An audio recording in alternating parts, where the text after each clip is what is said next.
नमस्कार दोस्तों, मैं अनुराग ओझा। इस समय हम लोग मौजूद हैं अमेठी में। सुनील शुक्ला जी हैं, सिपाही हैं और इस समय निलंबित हैं। इस समय चर्चाओं में बहुत कुछ लोग ये भी कह रहे हैं कि रीलबाज है। अब सुनील शुक्ला जी से ही जानेंगे कि इनको वर्दी पहनकर रील बनाने का चस्का कहां से लगा। पहले तो शुक्ला साहब, आपका बहुत बहुत जी स्वागत है। नमस्कार, जय हिंद। कुछ लोग कह रहे हैं कि आप सिपाही कम रीलबाज ज्यादा हैं।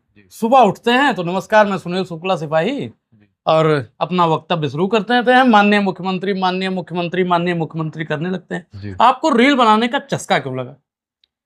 देखें, ये एक दिन का नहीं है जी। ये काफी गहरी पीड़ा है जी। इसलिए मैं रील बनाने पर मजबूर हुआ। ये कोई रील बनाना नहीं है, मैं अपनी पीड़ा को रख रहा हूँ। और जो लोगों को लग रहा है कि रील बनाने, तो इतना महंगा कोई रील नहीं बनाता है कि अपनी नौकरी दांव पे लगा दे, अपना जो मकान लिया है उसका रेंट वो जो है EMI न भर पाए, अपने पूरे परिवार को असुरक्षित कर दे। इतना महंगा कोई रील थोड़े बनाना चाहता है। मैं कोई रील बनाना होता तो सस्ता रील बनाता, इतना महंगा नहीं। कोई... लोग कह रहे हैं कि सुनील शुक्ला जी ने गलत वर्दी पहन ली, इनको रील ही बनाना चाहिए था शुरू में। क्या जरूरत थी पुलिस की नौकरी करने? नहीं नहीं, ये लोगों का अपना मानना व्यक्तिगत हो सकता है, लेकिन ये ऐसी कोई बात नहीं है। मैं जो है रील बनाने में मेरा कोई इंटरेस्ट नहीं है। मैं अपनी अपनी पक्ष रख रहा हूँ, अपने पुलिस परिवार का पक्ष रख रहा हूँ। जो तमाम प्रकार की पीड़ाएं हैं हमारी स्टार्टिंग से ही, जैसे अगर आप कहें तो मैं उसको भी बताना चाहूँगा। मैं अंबेडकर नगर में पोस्टेड रहा तो वहाँ पे छुट्टी लेने के लिए तमाम समस्याएं।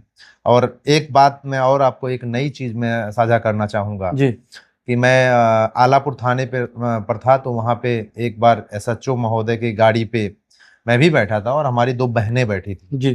तो उसमें वो गाली गुप्ता अपना बकना शुरू कर दिए। SHO साहब उन्होंने ये भी ध्यान नहीं दिया कि हमारे घर हमारे परिवार की जो 2 महिलाएं भी बैठी हैं। तो हमें एक बहुत गहरा मतलब आघात सा लगा।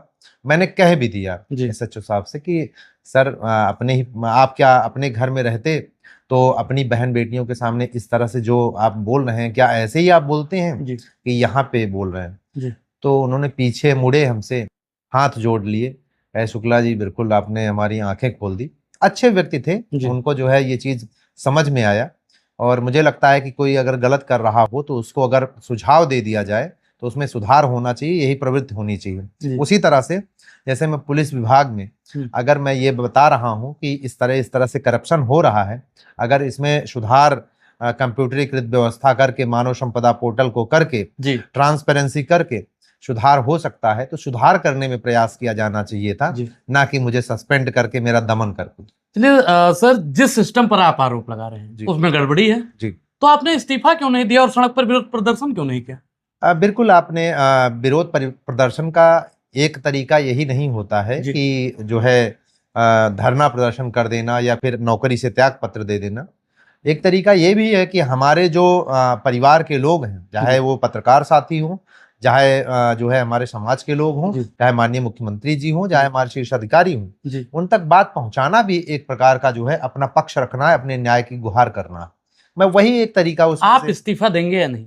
मैं नहीं दूंगा, मुझे नौकरी करना है। मैं 60 साल तक नौकरी करूंगा, रिटायर होऊंगा वहीं से। बस आप ऐसे आरोप लगाते रहेंगे। इनका मतलब कुछ लोग जो कह रहे थे कि आप रील से भी पैसा कमाना चाहते हैं और वर्दी से भी पैसा कमाना चाहते हैं, और कुछ लोग यहाँ तक भी कह रहे हैं कि सुनील शुक्ला जी ने गलत वर्दी पहन ली। मैं आपको एक चीज और बता दूं यही अभी आज ही, कि मैं कभी मोनेटाइज भी नहीं करूंगा। अगर लगता है लोगों को कि मैं जो है मोनेटाइज किया जाता है ना, तो ये मैं जितने चैनल जहां जहां मैंने बनाया है मैं कहीं मोनेटाइज नहीं करूंगा कि उसमें जो है उसकी वजह से मुझे पैसा है। पैसे में बंद कि मैं अपने आप को नहीं देख सकता हूँ। जी करना क्या चाहते हैं, क्यों आखिर आप? बिल्कुल, मैं निश्चित तौर पे केवल रिफॉर्म चाहता हूं पुलिस विभाग में। जो घिसा पिटा हमारा कानून है पुलिस विभाग का, उसको मैं चाहता हूं कि अब उसमें सुधार किया जाए। जैसे 1861 का पुलिस रेगुलेशन एक्ट, जो कि 1857 में जो हमारा पहला स्वतंत्रता संग्राम था, ऐसी जो लोग स्वतंत्रता के लिए गुहार उठाने के लिए उठते थे, उनके दमन के लिए व्यवस्था बनाई गई थी पुलिस रेगुलेशन एक्ट 1861। तो ये हमारे जो वीर सपूत रहे, माँ भारती के लाल रहे हैं, उनके ऊपर ये काला धब्बा है। मैं इसको उसी तरह देखता हूं। मैं चाहता हूं इसका अब अंत कर दिया जाना चाहिए, इसका दमन कर दिया, इसको खत्म कर दिया जाना चाहिए।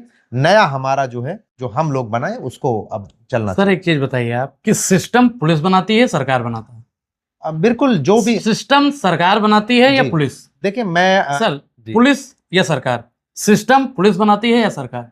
सिस्टम निश्चित तौर पे जो है हम अपने अधिकारियों से ही अपनी बात कर रहे हैं और माननीय मुख्यमंत्री जी को भी बता रहे हैं कि सिस्टम सरकार बनाती है या पुलिस? बस दोनों में से एक, पुलिस हाँ, या सरकार? मेरी थोड़ी सहजता कम हो सकती है, लेकिन सिस्टम कौन बनाता है? बिल्कुल सिस्टम जो है हमारे जो सरकारें सरकार बनाती है। आप कोस किसको रहे हैं? रुकिए पुलिस विभाग। रुकिए ना, मैं एक बार और बताऊं कि सरकारें जो है जी। जो बना, जैसे अभी अभी 3-4 दिन पहले मीटिंग हुई थी जी। माननीय मुख्यमंत्री जी की। माननीय मुख्यमंत्री जी ने कहा जी। कि अब मानव संपदा पोर्टल से लोगों की छुट्टियां होंगी। जी। ठीक है, और भी बहुत सारी चीजों को उसमें मानव संपदा में माननीय मुख्यमंत्री जी ने आदेश किया कि हर जनपदवार जो है ये व्यवस्था लागू किया जाए। जी।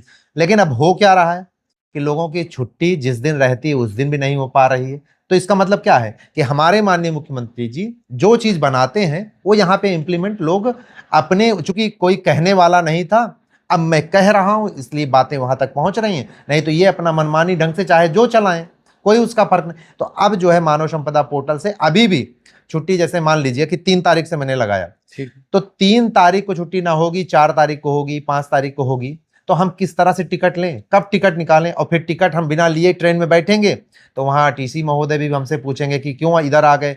एक अपमान यहाँ पे कि हमें छुट्टी ना मिले, दूसरा अपमान वहां पे जब हम ट्रेन में बैठे तो वहां अपमानित। तो हर जगह अपमानित होना हमारे माननीय मुख्यमंत्री जी का ऐसा इरादा नहीं है। उन्होंने तुरंत साफ कर दिया कि जो है इस तरह से छुट्टियां होंगी, इस तरह से व्यवस्था चलेगी।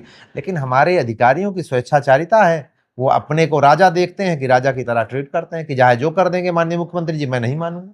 ये स्थिति है। सर आप सिपाही हैं या वकील हैं? नहीं, मैं तो सिपाही हूं, मैं अपना सिपाही हैं आप।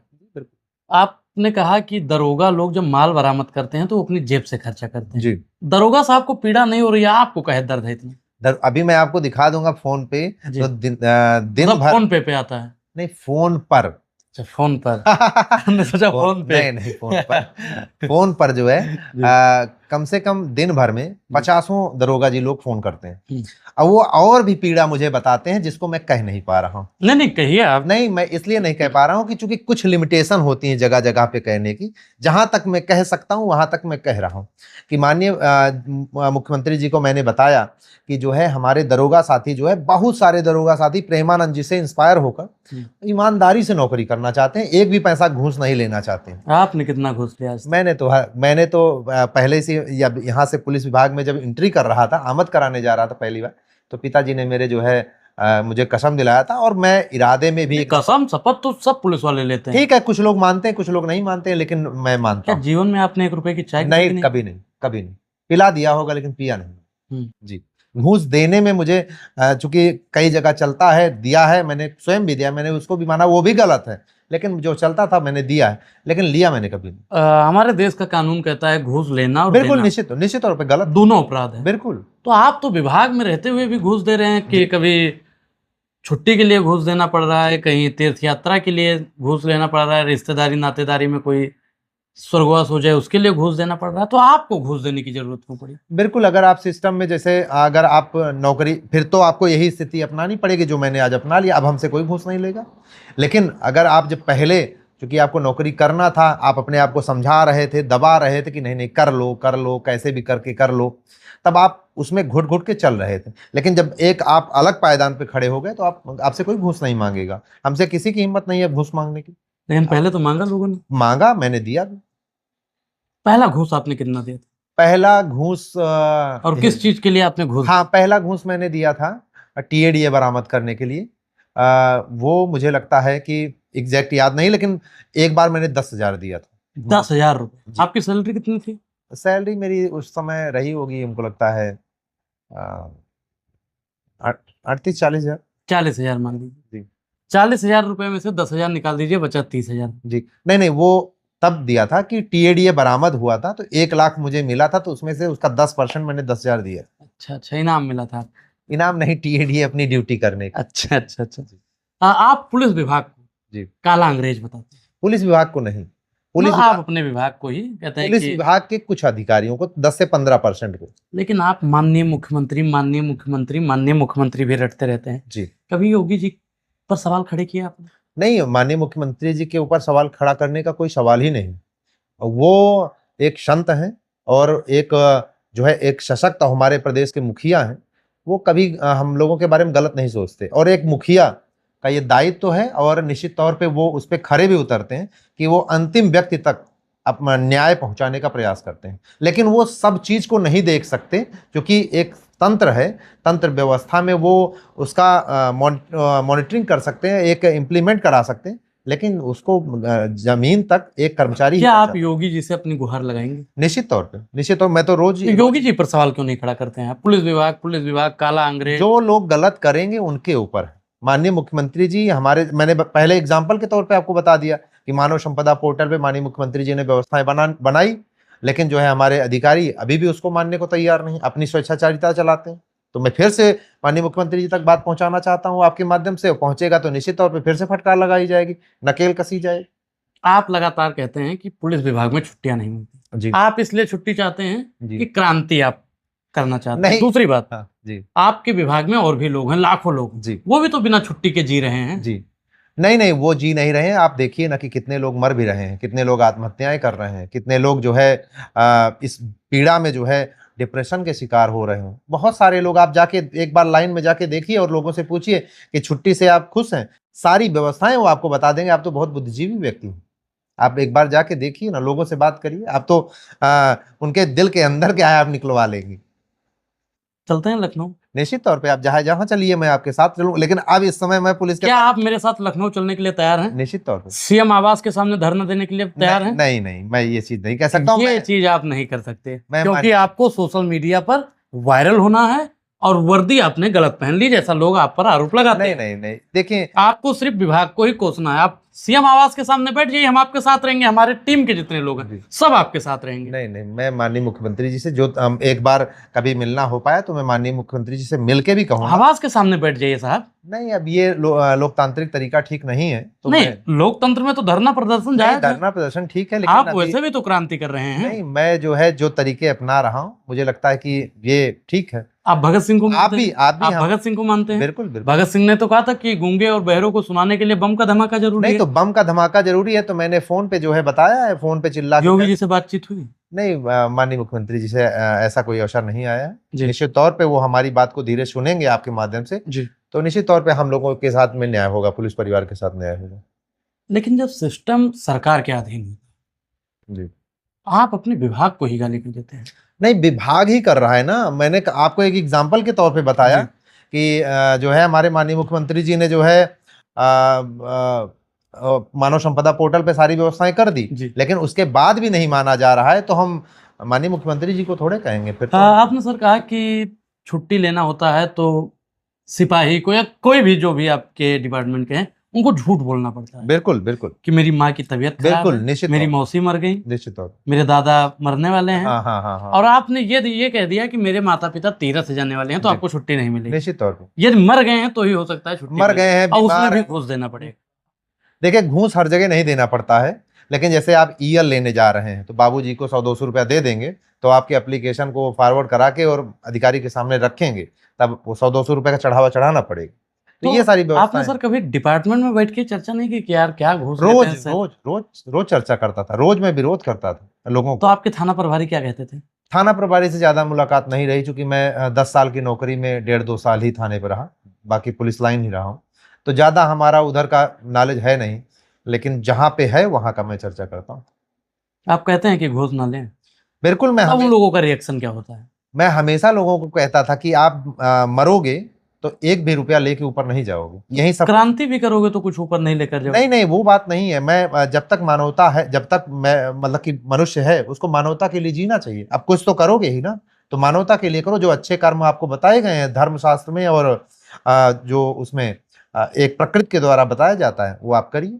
कुछ तो करना पड़ेगा, ऐसा नहीं कि फिर आपको कुछ जाएगा ही ना। ऐसा तो बच्चा पैदा हो और उसको तुरंत ही मर जाना चाहिए। सर 5 ऐसे कौन से लोग हैं जिन्हें आप अपना आदर्श मानते हैं क्रांतिकारी जब से आप बने तब, उसके बाद? तब से नहीं, मैं हमेशा आप क्रांतिकारी बने उसके बाद में 5 क्रांतिकारी मैं कुछ भी नहीं। मैं ये मानता हूँ कि मैं भगत सिंह, राजगुरु, सुखदेव, अशफाक उल्लाह खां, जो है इनको वीर अब्दुल हमीद, सब जितने आदर्श हैं, जो अच्छे लोग हैं, सब एक ही विचारधारा के, तो उनको सभी को मानना ही सभी को मानना। तो क्रांतिकारी की बुगुल आप कब तक बजाते रहेंगे? जब तक भ्रष्टाचार भारत से जो है उसका समूल नाश नहीं होता है तब तक लड़ा जाएगा। और वर्दी आपको पहनेंगे? जब हमें ससम्मान पुलिस विभाग बुलाएगा तब वर्दी पहन लूंगा। चलिए साहब, एक बात तो जाहिर हो गई कि अभी वर्दी पहनेंगे। जी दूसरी बात, जब सम्मान सहित बुलाया जाएगा। बिल्कुल, निश्चित तौर तीसरी बात, योगी जी पर कुछ बोलेंगे नहीं, नहीं कोसेंगे तो सिर्फ अपने विभाग को। नहीं, जैसे आप जिसको कोसेंगे सिर्फ विभाग को, योगी जी से कोई टीका टिप्पणी नहीं। देखिए, माननीय मुख्यमंत्री जी जिसको मैं जान रहा हूं कि उनके द्वारा ऐसी व्यवस्था बनाई गई है, जैसे हम आपको एक और एग्जांपल दे देते हैं कि माननीय मुख्यमंत्री जी ने अभी 2-2.5 साल पहले, देते हमेशा होंगे लेकिन मुझे पता नहीं है, मैं 2-2.5 साल पहले की बात बता रहा हूँ, जनपद रायबरेली के अंदर जीर्णोद्धार के लिए, जैसे बैरिक्स हैं और आवास हैं सरकारी, उनके जीर्णोद्धार के लिए ग्रांट आई थी। ग्रांट में जो है तो जितना पैसा आया था उतना काम नहीं किया जाता है, केवल बाहर दीवालों की पुताई की जाती है। तो ये हमारे माननीय मुख्यमंत्री जी की दिक्कत है कि जो अधिकारी करने वाला है उसकी दिक्कत है। माननीय मुख्यमंत्री जी ने तो पैसा दिया करने के लिए, लेकिन अब आपकी इच्छा शक्ति नहीं है, आप करप्शन कर रहे हो, तो आप जिम्मेदार हो ना। तो मैं उनको कैसे कोस सकता हूं? आप सत्य के लिए लड़ रहे हैं या स्वार्थ के लिए लड़ रहे हैं? नहीं, मैं सत्य के लिए, स्वार्थ कभी नहीं। स्वार्थ, फिर मैं तो कहता हूं कि अगर स्वार्थ ही है तो लोगों को ऐसे स्वार्थी हो जाना चाहिए कि नौकरी छोड़ दो, घर छोड़ दो, परिवार रिस्क पे कर दो, सब कर दो। इतना अगर स्वार्थ हो सकता है तो करिए। स्वार्थ नहीं है, सत्य की लड़ाई है। सत्य की लड़ाई कब तक चलेगी? ये अनवरत चलेगी जब तक जो मेरे जैसे पुलिस रिफॉर्म में एक पड़ाव है, भ्रष्टाचार का नाश है, भ्रष्टाचार का उन्मूलन होना चाहिए, ये है पड़ाव। आपने कहा कि महिलाओं को उनके गृह जनपद में ड्यूटी मिलनी चाहिए। निश्चित तौर पे मैं इसलिए कहता हूं कि हमारे उत्तर प्रदेश पुलिस की महिलाओं को उनके गृह जनपद में पोस्टिंग होनी चाहिए, कि चूंकि उनके जब बच्चे हो जाते हैं तो कौन देखे उनको। और जैसे हमारी स्थिति है कि हम पति पत्नी दोनों लोग नौकरी करते हैं, तो हम दोनों लोग अगर ड्यूटी पे चले जाएं तो बच्चों को कौन देखे। अगर उनकी पोस्टिंग गृह जनपद में हो जाएगी, क्योंकि बच्चे जो हमारे हैं वो उत्तर भारत के जो है नागरिक भी हैं और भारत का भविष्य भी हैं। अगर वो हमारे गृह जनपद यानी हमारे घर पे रहेंगे तो हमारी माता पिता का जो है, माता जी का जो है सेवा भी हो जाएगी, और जब हम लोग नौकरी पे जाएंगे या हमारी पत्नी नौकरी पे जाएंगी तो बच्चों की देख रेख भी उनके दादी के साथ होगी, तो एक जो है बॉन्डिंग भी अच्छी रहेगी। लेकिन जब हम लोग इधर इस तरह से छूट जाते हैं तो एक बॉन्डिंग भी नहीं बन पाती है और बिखर भी जाता है चीजें। इसलिए मैं चाहता हूं कि हमारी बहन बेटियों को गृह जनपद में कम से कम पोस्टिंग नितांत आवश्यक है, वो मिले, जैसे पश्चिम बंगाल में भी अभी जल्द में ही हुआ है। सर, एक आखिरी सवाल आपसे लेंगे। जी बिल्कुल। आप कितना वायरल होना चाहते हैं? नहीं, ये कितना वायरल होना चाहते हैं? निश्चित तौर पे मैं ये बिल्कुल चाहता हूं कि मेरी आवाज दूर तक पहुंचे और निश्चित तौर पे सुधार हो और हर आदमी के अंदर ये जागृति लाए कि भ्रष्टाचार का समूल नाश करने के लिए वो खड़ा हो।